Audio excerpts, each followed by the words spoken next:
Center for Learning and Leadership at 300 Little Lane at 6:01 p.m. And then we will turn around and the board will recess the closed meeting in PL 1 as permitted by the Texas Open Meetings Act, Code Subchapter 551.072 and 551.074. The board and superintendent will discuss personnel and land matters. We'll do that at 6:02 p.m. Nobody looking at that.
7:02 p.m. We'll start.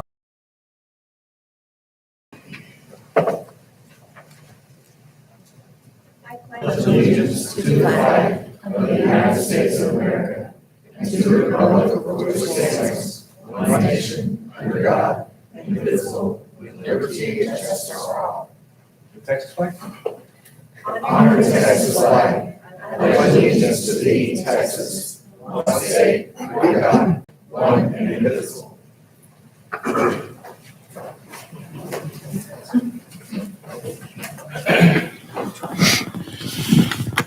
All right, also for invocation tonight, we have Zach Miller from the Crossing Church with us. Thank you for joining us tonight.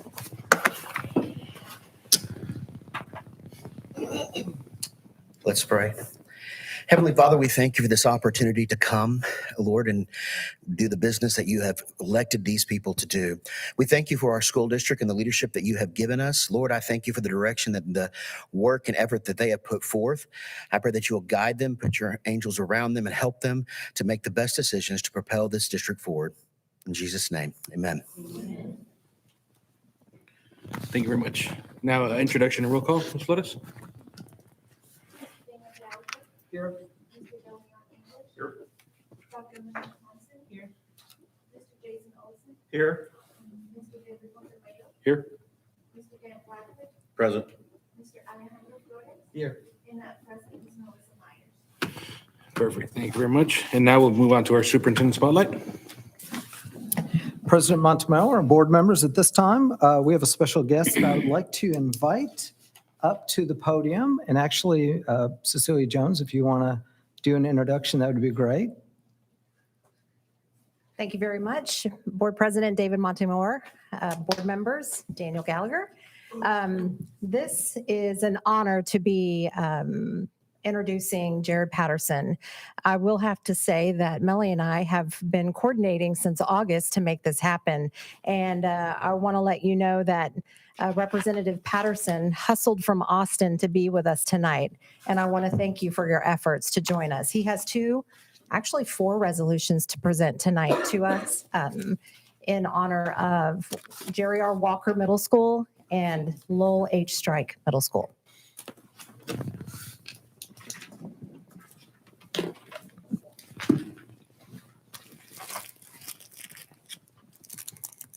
Thank you so much, Mr. President and board members. It is so good to be with you tonight. And again, my apologies for the scheduling conflicts. You know, we do the business of 29 million Texans in 140 days every other year. And that turned out to be 90 extra days this year. And so kind of interrupted the flow of normal operations for us. But I am honored to be here with you this evening. Due to redistricting, I'm going to lose part of the school district, but I will still have part of the school district. And I'm proud to continue to represent Little Elm ISD and the residents and taxpayers and students here. The resolutions that I have before you are very special to me and I think to the district and to your residents and taxpayers and students. And therefore, as was mentioned, for Strike Middle School and for Jerry Walker Middle School. And I've had the opportunity to tour the Walker School, and I've got to tell you, it's one of the finest institutions I've ever been in. And I'm not just saying that because I'm here. The flexibility and the technology that y'all have implemented into that facility is just amazing. I mean, what schools have become since even I was in school is just remarkable. And I commend you on your leadership for doing that. I've not had a chance yet, though I have been invited multiple times to see Strike. But I do have the honor and privilege of calling Dr. Strike a friend. And I'm just so honored to represent him and the school district. I'm not gonna read these resolutions to you aloud here. You know all the information in them, but I just want you to know from the bottom of my heart how much I enjoy representing you, how proud I am to represent you, the strides that you have made in this school district over the last several years since I've been your representative, coincidentally, has just been incredibly impressive. And so I commend you for that. I thank you for your hard work and your dedication to the students, to the parents and teachers and staff here. And I will leave these with y'all this evening. But I'm honored to be here tonight, and I'd be happy to take a picture if we can when this is over. Absolutely. Any comments? No, I just want to thank you for coming out. I know how busy you are and going back and forth and how extended the term was this year. So, on behalf of the board, I just want to thank you for taking time out to come and visit us, and it's always nice to have you here. Thank you. And Representative Pedersen, I want to say I'm thankful that you'll still be representing part of Little Misty. We've been great partners, and you've done a great job representing the whole district, and I know you're going to continue to do that, but we appreciate your support across the district. So on behalf of the board, just thank you for your support. Thank you for always being a phone call away, and we'll still be talking, and Yes, sir. I appreciate everything you've done for the district. Well, thank you. And Mr. Gallagher, you've been a tremendous resource for me. I think we all come in with our own expertise. And despite the fact that my mom did teach public school for 38 years and my dad, served on the school board, my brother serves on the school board now, I don't learn it all through osmosis. And so you have been a tremendous asset to me in my office as we have debated education policy, both from a school finance standpoint and the compression that we were able to pass through on property taxes, but also just our standard curriculum debates and STAR testing debates and those. And I assure you, next session we will be right in the middle of those STAR test debates again, trying to fix that mess. So Thank you for all your work. We appreciate you very much, and Thank you. let's do a picture.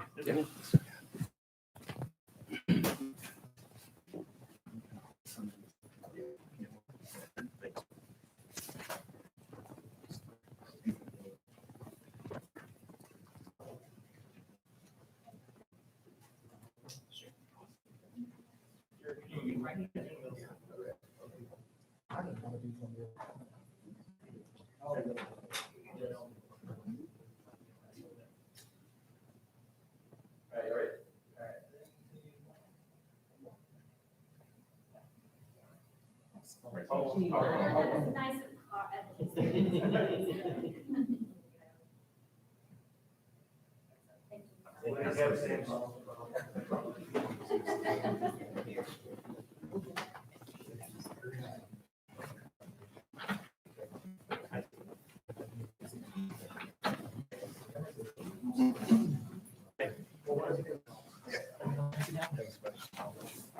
Thank you. Later. Thank you. Appreciate it.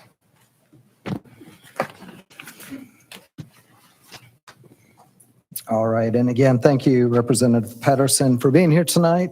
I know you've got to run, but we appreciate you very much. All right, board members, next, I have an award that we started giving out recently.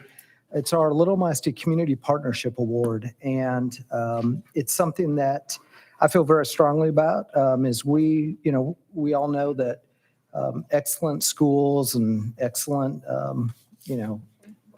teaching and learning, it doesn't happen without the support of our community. So it's one of the things that I wanted to do is represent or actually recognize community members, partnerships that really impact the district. And tonight, we are going to thank one of our partners that has done incredible work for the district, most recently being the title sponsor for the 633 run. So at this time, I would like to recognize CoServe, and I believe we have Jenny Caitlin here, Jennifer Elliott, and I think I see Mark Rutledge, but I wanted to say thank you to CoServe for all the work, all the support, and I know, and I don't remember the exact dollar amount, but I want to say it's over $200,000 for the past 16 years, y'all have been partners with the district. So a lot of money that's been donated on behalf of CoServe, really benefiting our kids. So with that, I would again like to ask, I know y'all just sat down, but I'm going to ask the board to come back up. We're going to get a picture, but board members, do you want to make any comments just with the support that we've had from CoServe, and you've adopted some of our schools?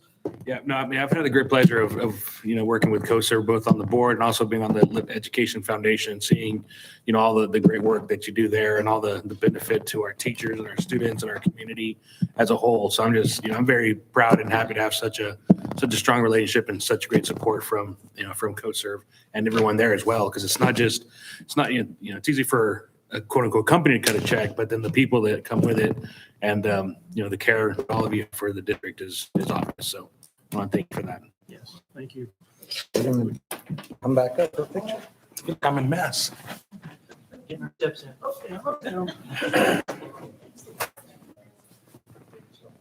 Well, and I was just gonna say, we're honored and blessed to be able to partner, not only here at the ISD, but also with the city. And I mean, I have made so many wonderful friendships because of this, and we're grateful to be here. And that 633 run was amazing. It just was so organized, and to see all the people that came to participate, it was awesome. So We're already excited for next year. yeah, absolutely.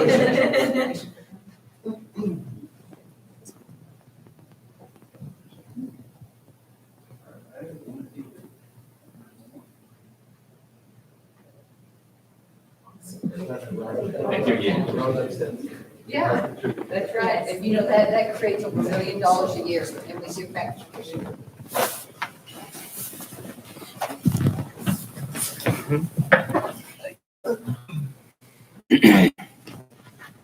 All right, board members, at this time, I'd like to ask our principal of Little Elm High School, Dr. Pretty, to come up and recognize some of our amazing students.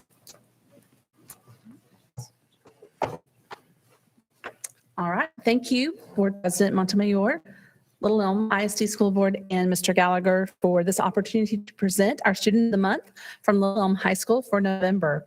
I would like to ask Ms. Gracie Miller to join me at the podium.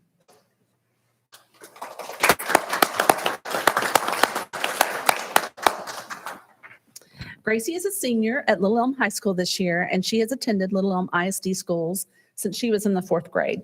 And while managing a very rigorous load of AP courses, Gracie is involved in both choir and band, and she is a member of the National Honor Society. Gracie loves to read, spend time with her family, and sing. And if you have attended some recent football games, you may have heard Gracie singing our national anthem solo and a cappella. She has an amazing voice, and we are all looking forward to seeing and hearing Gracie play Dorothy in The Wizard of Oz this January in our upcoming musical. Gracie also recently competed and achieved second chair soprano in the All-Region 24 choir, and this has advanced her to the pre-area competition that will take place after Thanksgiving on November 30th. So we wish her lots of luck. We know she will do well and represent Little Elm very well.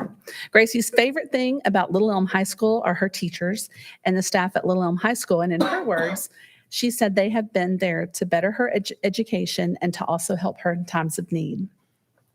She has loved being part of the fine arts community at Little Elm High School and is grateful for the friendship she has made and the opportunity to grow in her musical abilities. So Gracie is so admired by her teachers as well, and this is what a few of them had to say. Gracie Miller is kind-hearted, dedicated, sweet, and so polite. She is a great pleasure to have in class. That was Mr. Vasquez-Rios. Gracie is simply amazing. She always has a smile on her face, no matter the day or time. She advocates for herself, always is diligent in her work, and is just an all-around awesome kid. She plans to be a music educator, and she will be a perfect addition to any school system lucky enough to have her. And that was from Miss Amy Chamberlain. And then finally, Gracie is such a joy to have in band. As a section leader, she leads by example and always with a smile on her face. Gracie's confidence and positivity is contagious to those around her. And when Gracie smiles, it is a reminder to me to smile also and be more compassionate. And that's from her band director, Miss Sturch. After graduation, Gracie plans to attend the University of North Texas and major in music education. Gracie is here tonight with her parents and her brothers, Zach and Mandy Miller. If you would please stand, I would like to recognize them too. They are a wonderful support to our fine arts department as well. All right, so congratulations, Macy. I have a certificate for you here. And thank you for making Little Elm High School a better place. Thank All you, right. Dr. Pretty.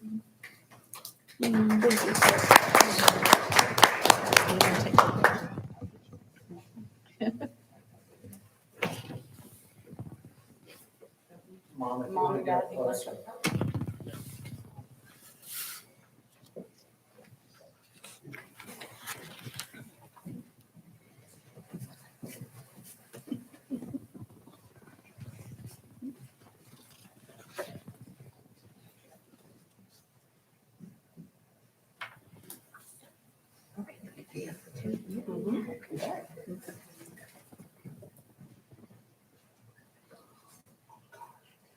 Did your mom and dad? Mom and dad, did y'all want to get a picture too? Do you want to snap a picture? We'll always wait for moms taking pictures. We gotta make sure mom gets it.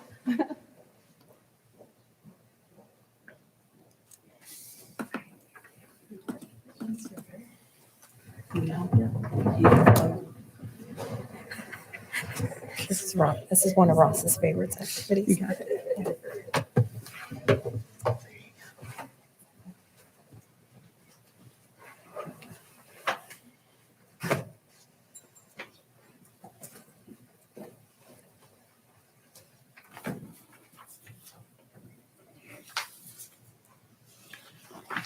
All right, so now moving on to reports from the superintendent.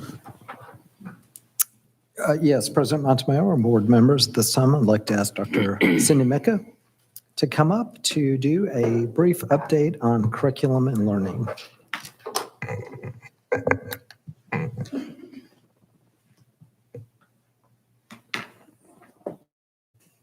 President Montemayor, Superintendent Gallagher, and board members, I'm here tonight to present to you our demographics from our PEAM snapshot date, which is always the last Friday in October. So this was October 29th. And so we update our website after that data comes in.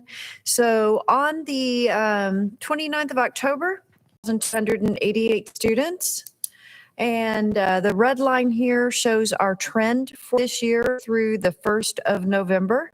And so we are excited to start seeing a bounce back after the low that we're typically used to in our.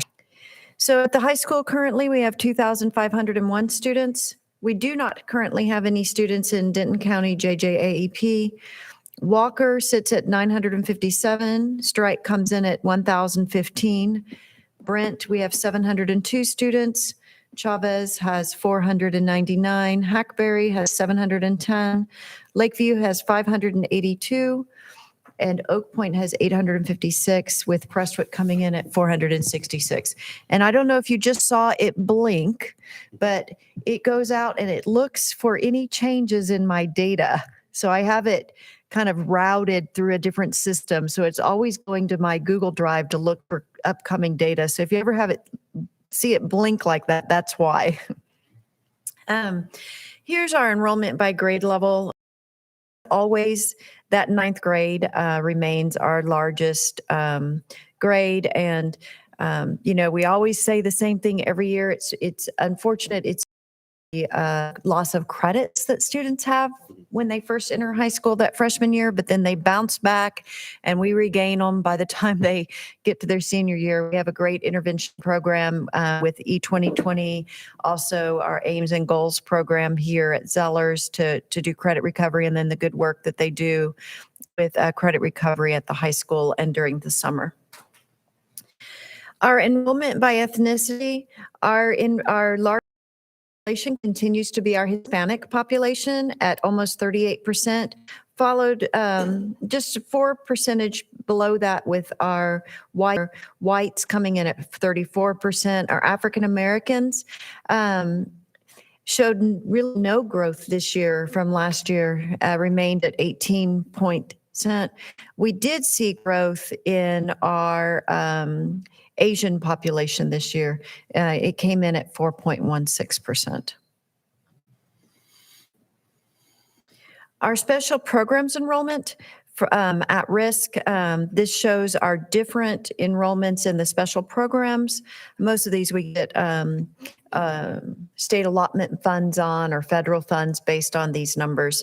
And so one that I do want to point out is our at-risk. It is coming in higher than we want to see it. That is because of the at-risk codes caused by, I truly believe, caused by the pandemic and learning loss that we suffered during that. We had a high failure rate for students that were in the online learning program. And so those students got coded at risk since they failed 2 or more core subjects.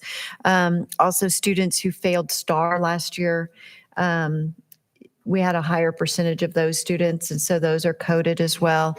And then another piece that we have a higher at-risk percentage this year is for the students that are in kinder, first and second grade. If they didn't do well on their MAP test at the beginning of this year, then also that was attributable to a higher at-risk number.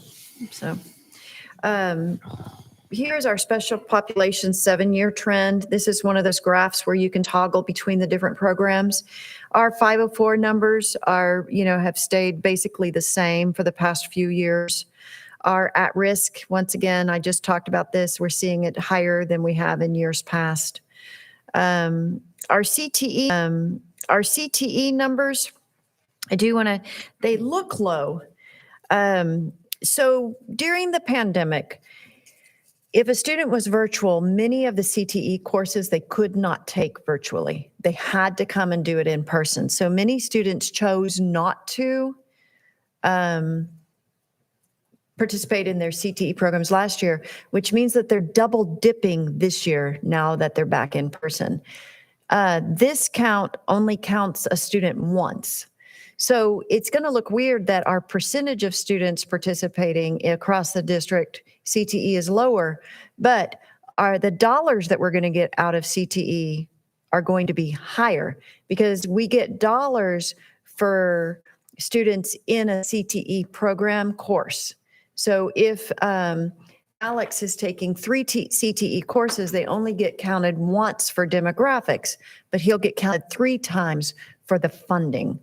So I'm not worried about this. I was when I first saw it, and I sat down with Dr. Ayers and we looked at everything. He's validated everything. The numbers are correct going into TEA, but it's that for that demographic piece, they only get counted once. For the money piece, they get counted for every CTE course that they take.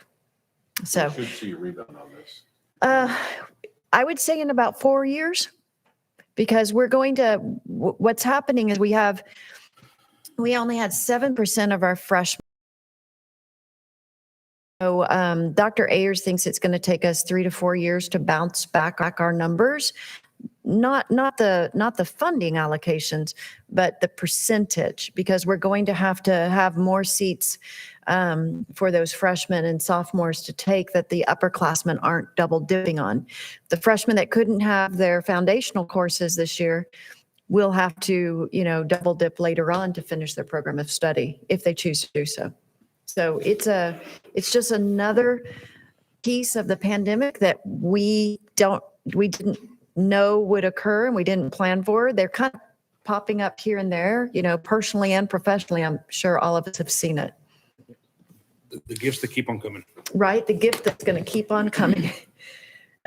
Here are dyslexia numbers, and they've stayed the same across the past few years. Economically disadvantaged, we are seeing a rebound. I'm really pleased.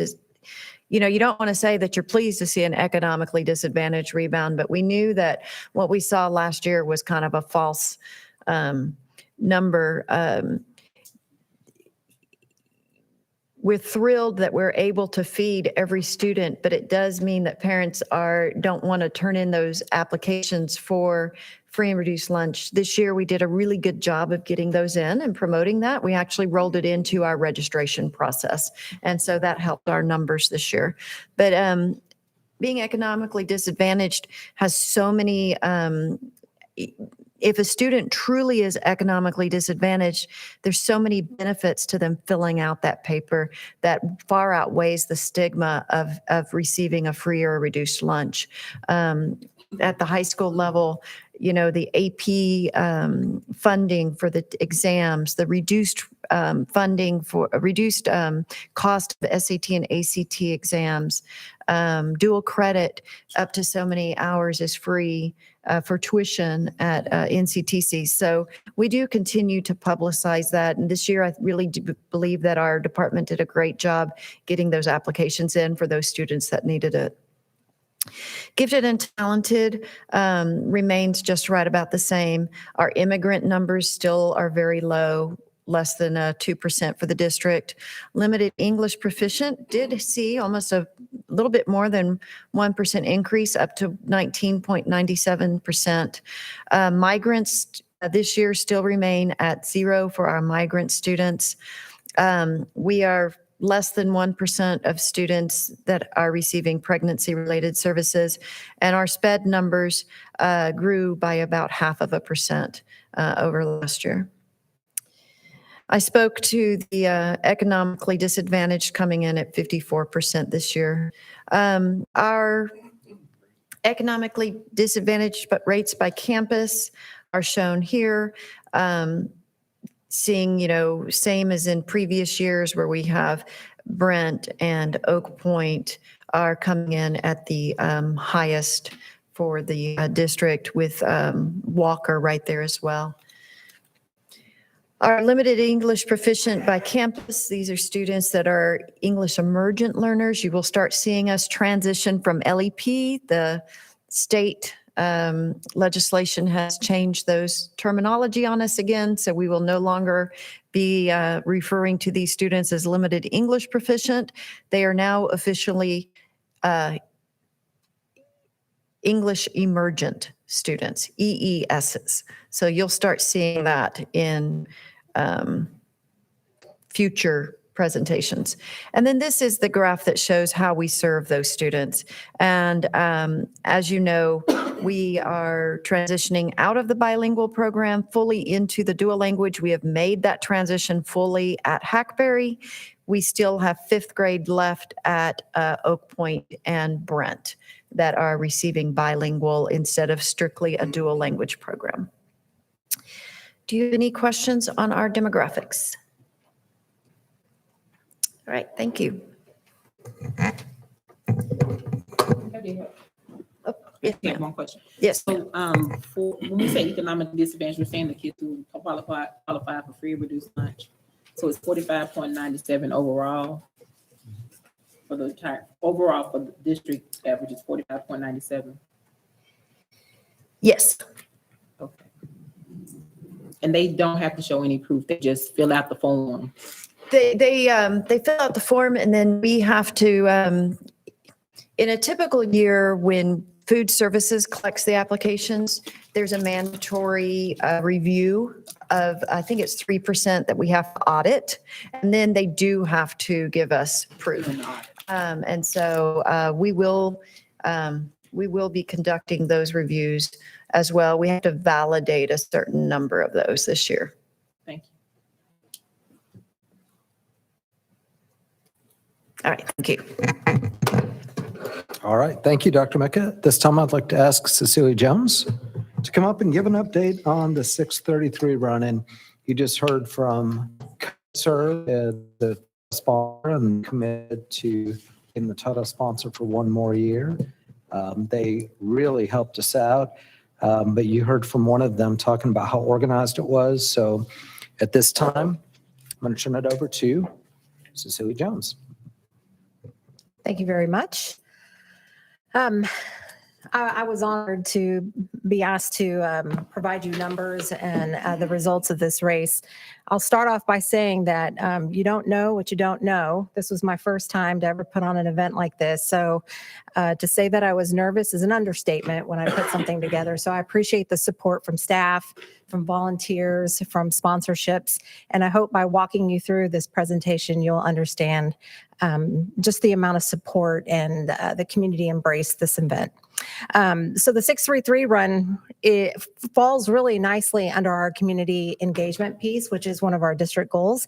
And so our idea here is to create opportunities where we can increase that community engagement. And we couldn't think of a better event than the 633 run to accomplish that goal. So I'll walk through the 3 different parts, which is the development of the event. So we had the financial support, we had to go through the supplies, and then the advertising. Back in February, I started cold calling people, not just random people, but I got a master list of all of our vendors that we do business with here in the district, picked up the phone and called them. And, with our relationship with CoServe, I called them too. I was tickled that they would not only commit to 1 year, but they said 2 years with the option to continue that commitment for the next couple of years. They are our exclusive Ironman sponsor. And then my goal was to find other sponsors that could fill in. We had a menu item that I shopped around for quite some time until I felt really solid about the numbers. Second thing was working with the running company. And by the way, PlayTry was great to work with. They really helped me understand what we were going to need and what was something that the runners would really appreciate participating in this event.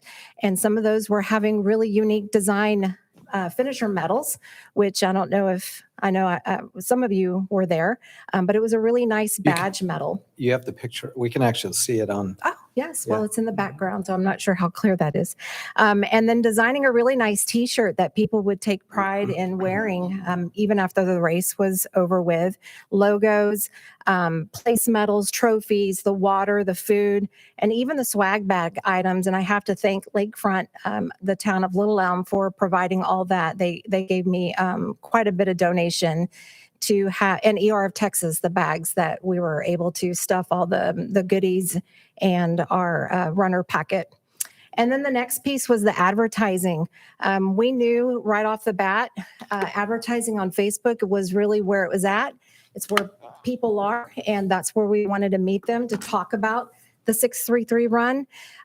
One of our sponsors was Canon, and they donated their print shop and printed off about 1,000 posters. They looked at me like I was crazy, and I said, I need them. And so they were like, happy to accommodate you guys. And then I think a big one, and I was so excited about, I attended a chamber event, and Jeanette Espinoza with EDC told me, I've got some time on the billboard on 380. I would love to donate that to you. So we were able to get a big advertisement on the billboard there on 380 with that beautiful design that Brandon out of our office put together for us. And then campus signs that we had at every single one of our campuses, at 10 campuses. So as you can see here, it was successful. Like I said, I was really excited to get this number. Co-serve 2-year commitment for 10,000. Our Spartan sponsors were Edgenuity, Corgan, Balfour Beatty, Canon Solutions. Our Sprint sponsors were Delcon Group, RBFCU, Blackboard, Huckabee. And our in-kind sponsorship was the town of Little Elm Lakefront. I can't thank the town enough. They plotted the route. They provided the police officers for security and safety, and then the freebies from the Lakefront to fill our goodie bags, and then ER of Texas that said that they would provide the medical centers at the race. I appreciate their support too. We did not get any marathon, and I don't know why, but that's going to be a goal next year. I bet we will next year. Yes. So the runners, you can't have an event without. And so I started advertising this back in April on Facebook with 3 boosted targeted posts. I was really intentional on who after. From those ads, and I don't know if you've ever bought advertising on Facebook, but it's so cheap and your reach is so great. I was able to reach 44,072 people just from those 3 ads combined. From the running company, I received daily reports on how many runners registered. So it actually gave me a great measurement on what was working. And the more ads that I was pushing out and closer to the event, I was seeing, just a lot of runner registrations coming in. In September, I will have to say, remember I said at the very beginning, you don't know what you don't know. In September, we had 239 runners registered. I had to buy T-shirts for everybody. I had to get a final order in, and I'm like, okay, maybe 700. Let's just do 700 without knowing what my total number would be. So I'm glad to see that I was just 40 T-shirts off. Don't give away too much information. Yeah, so no, it was really great because you don't want to estimate under. You always estimating over is good. From the event, from the runner fees, it generated $21,013 in transactions. Of those funds, 15,251.70 cents will benefit the Jerry R. Walker Scholarship Fund and the Little Elm Education Foundation. And now I circled back with Beth in the business office to just double check those numbers. There's a few things that are questionable, but this is a really good estimation of the dollar amount that we will be giving to the foundation. So my 3 takeaways from doing this.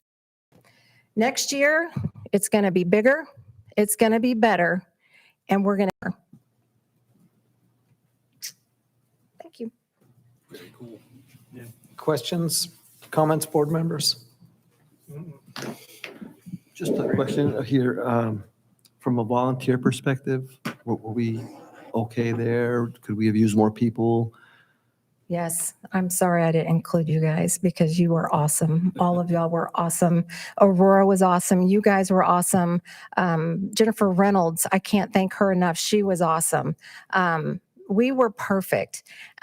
Jennifer Reynolds, and she was a volunteer. She really led along with Aurora and took care of everything so I could be on the field and make sure everything was fine there. But yeah, it was great. We had enough volunteers. For sure.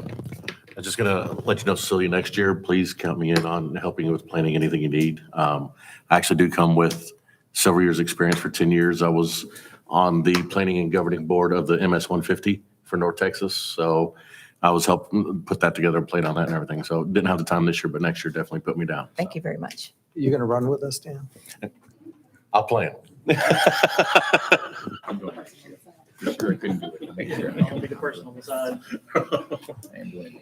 Any other thoughts, board members? Cecilia, I want to just take a minute to say thank you for everything you did, because when I came, I guess a year and a half ago, and I said, I've got this idea, and when Tony Tipton was still here and we sat down, it was just a thought, but to see it all come together to honor Jerry Walker, keep his memory alive, to benefit our students, to bring the community together. I'm super excited to see where this goes, and I believe this is going to be one of those events that this community will carry on for, hopefully, for a long time. So thank you for getting it started, and we'll keep it going.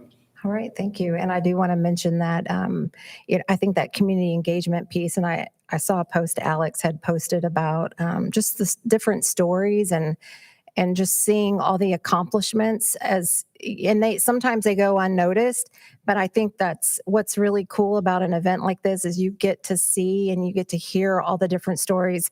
At packet pickup registration, there was a gentleman that came in and he was celebrating that he just had his triple bypass surgery and this was his first walking event that he would participate in, but it was a place that he was coming to celebrate. And so we are providing an opportunity for our community to have those types of experiences. So thank you, guys. Very cool.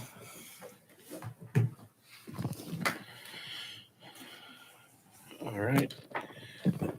So, Ms. Flores, do we have any citizen input? All right, perfect. So our first action item, our first item that needs our approval is our approval of minutes. So we've all have the information to consider the approval of regular board meeting minutes from the October 18, 2021 meeting. If anyone's had a chance to look those over and have a motion to approve. So moved. Or Jason, is there a second? Dan? Second. All right, any questions or comments on those minutes? All those in favor? Then do we have one abstain? Yep. All right, motion passes. Thank you very much. And now on the action items, we have consider approval of naming LEISD or Little Elm ISD facilities. Mr. Gallagher? Yes, President Montemore, board members, as the board knows, but I'll mention this for the public, and as many are aware, and some may not be aware, but the building we're in right now, it's named after Herschel Zellers, and it is Zellers Center for Learning and Leadership. We will be repurposing this building into an early childhood center in the very near future.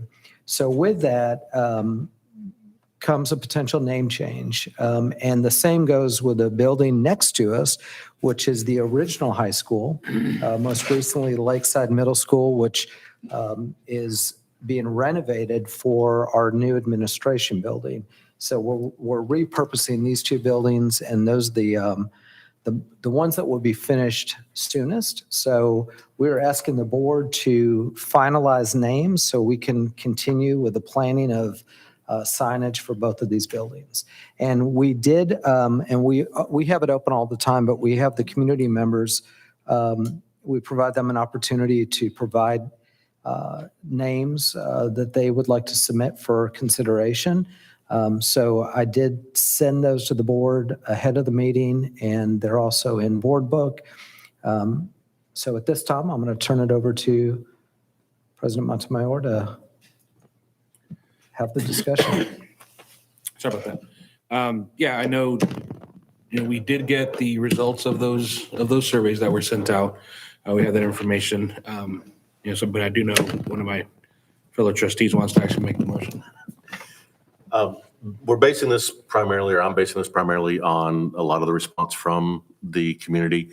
I don't think the intent that Mr. Gallagher ever had when he sent the notice out there was to rename the building itself or take Zeller's name off of that. So because of that, I would to suggest that we name the building the Zeller Early Childhood Learning Center. Okay. Is there a second? Second. Any discussion or comments on that? Can I ask for clarification? Go ahead. Do you want it Zellers, or do you want to name it Herschel Zellers Early Childhood I think Center? as of right now, it's just Zeller's, if I remember correct. It was Herschel Zeller's Elementary, but I think we took the Herschel off. It's still It is Herschel still Zellers. okay. I believe that's on the marquee. Is that correct? It is on the marquee. Okay. We So just then- shorten it to Zellers as we, just in conversation. Okay, so the Herschel Zeller's Early Childhood Learning Center. So is there a second to approve the amended Second. name? Okay. Hold on, before you go, do we want to go include the other facility? Because I think it's got to be one vote, right? We can do Does two that have to be votes. one vote or two votes? For the two- Separate. Separate? Okay, all right, just want to make sure. Yeah, I just wanted to make the comment on that, I think that overwhelmingly the public is in support of keeping, Herschel Zellers. This was, I think, it's funny how times change and people change and turnover. I don't fully appreciate the name Herschel Zellers because I wasn't here back when it was open as an operating as a school. But every time something like this comes up, it's amazing how many people will come out in support of that, and I know I for one, I'm not for taking that away from the community one bit, so. So, all right, all those in favor? All right, thank you very much. All right, so then the second item is our current Lakeside Middle School, which is being rehabbed and redone. There's a need to decide what we're gonna do on that name, so is there? I will make a motion to rename Lakeside Middle School to the Little Elm Independent School District Administration Building. Is there a second for that name? Second. All right. Is there any questions or comments on that? Okay, all those in favor? All right, motion carries. Thank you very much. All right, All thank you, right. board members. Mr. Gallagher, I did want to ask one thing on that. There was some concern on some of the renaming that the auditorium over there would keep the dedication. That is the case, even though we're changing the name of the building, the auditorium will still have the previous dedication. Yes, we're not changing. So, and that's something we're going to have to make sure, we're going to have to do a new plaque or, so we're just going to need to make sure we maintain the auditorium and then I believe the library. We'll have to go in, but the intent is not to change any of the inside names.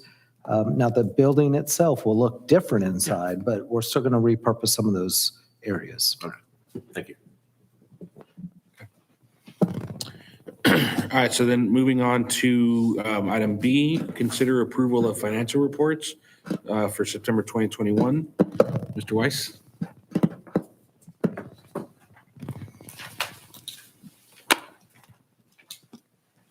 Thank you very much. Good evening, Superintendent Gallagher, President Montgomery and trustees. I have the privilege of presenting the financial reports to you tonight. Starting off with our general fund, here's the cumulative totals to the general fund that we're presenting tonight. Amendments represent transfers between functional areas within the curriculum and learning budget to accommodate staff development and instructional supply needs. And these amendments do not result in an increase or decrease to the budget. The net impact on the fund balance is represented in that green cell tonight, 0. Board policy requires that we maintain a fund balance of at least 24% of our annual operating expenditures, which is about 20.1 million. So we're tracking there. Moving on to our capital outlay fund. Here we see the capital outlay fund has been updated to include all approved projects as of October 31st. They're all on track from a budget perspective, and we have about 38.5 million project budget dollars remaining on the approved projects. For our debt service fund tonight, we realized a small amount of our revenue so far. This year, we're just getting started.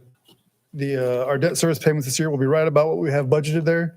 And if you look at the green cell, currently we're showing no expected impact to fund balance in our debt service fund.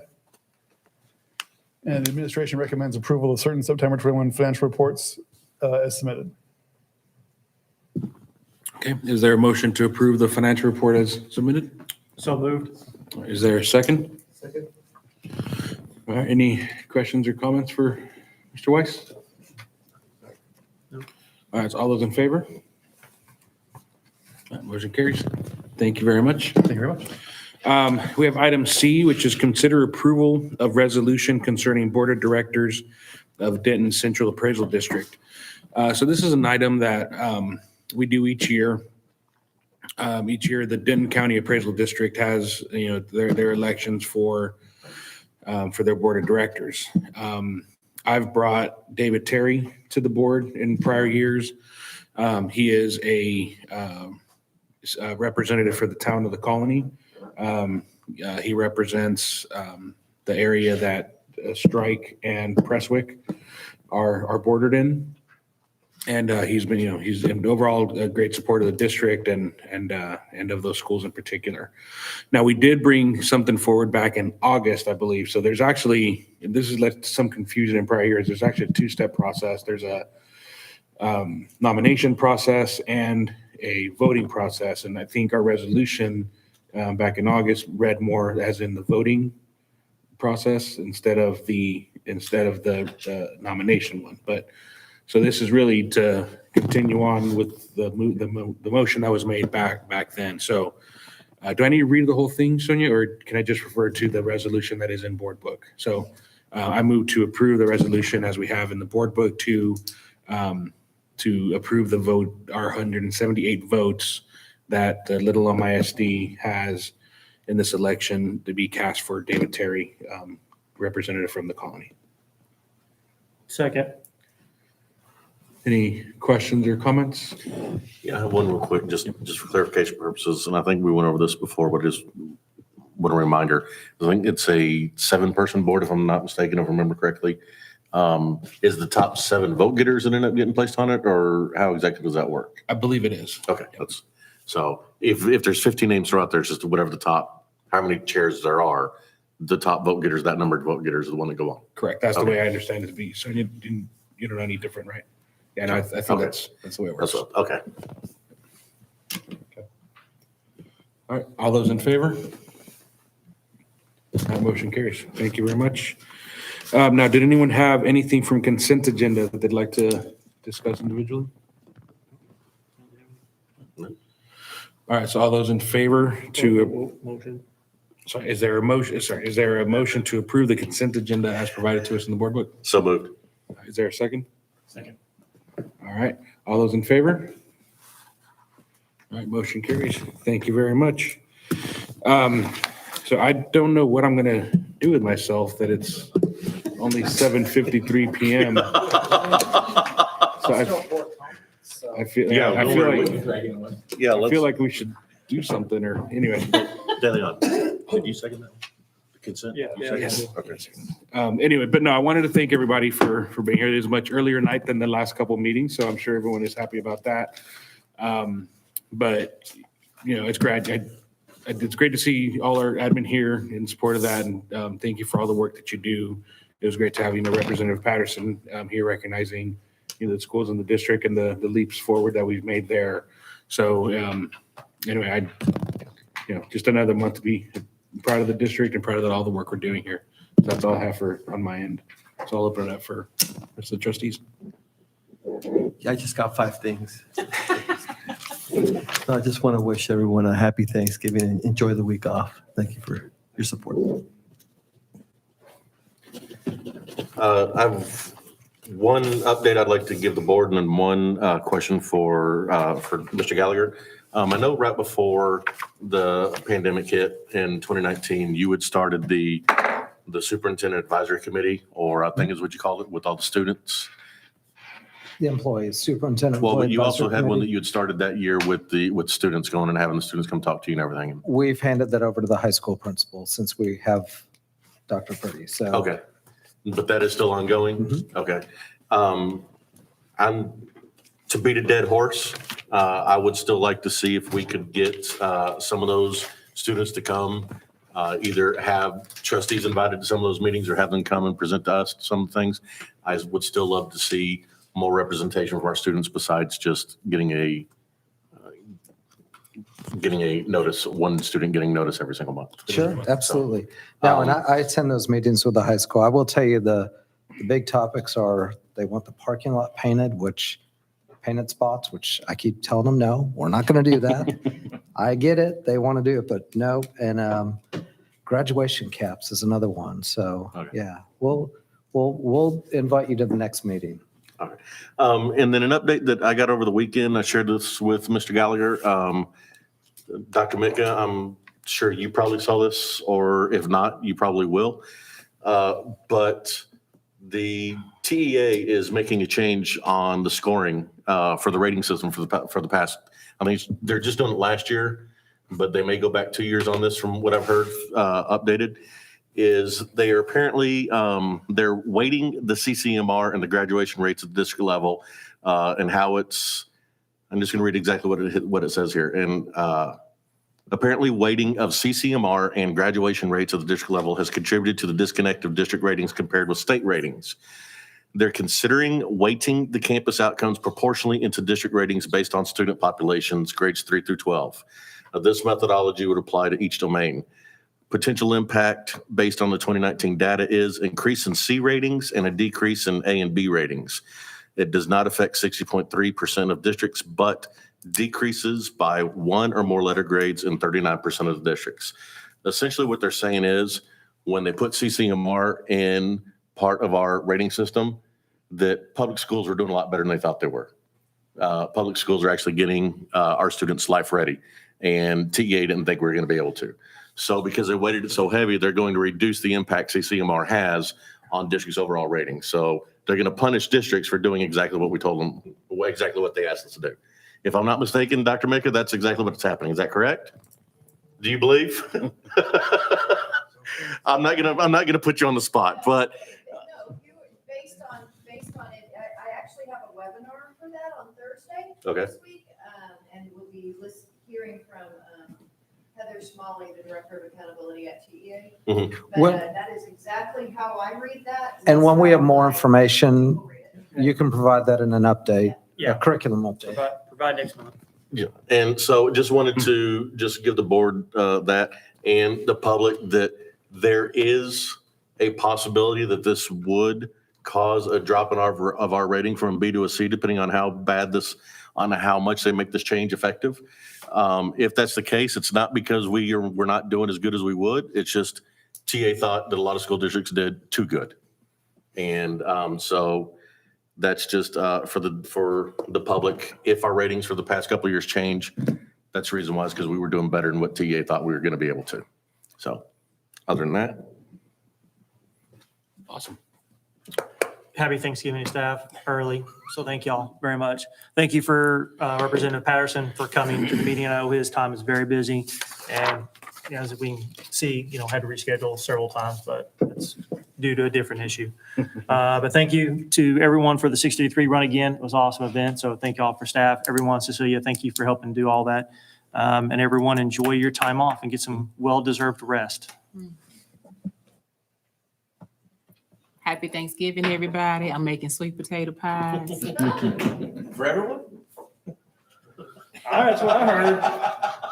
I might be so inclined. Y'all act up sometimes, but I might be inclined to bring a sweet potato pie in December, since that'll be my 1 year in December. So I might be persuaded to bring some sweet potato. But y'all gonna have to, that's 20. No, I make them 5 at a time.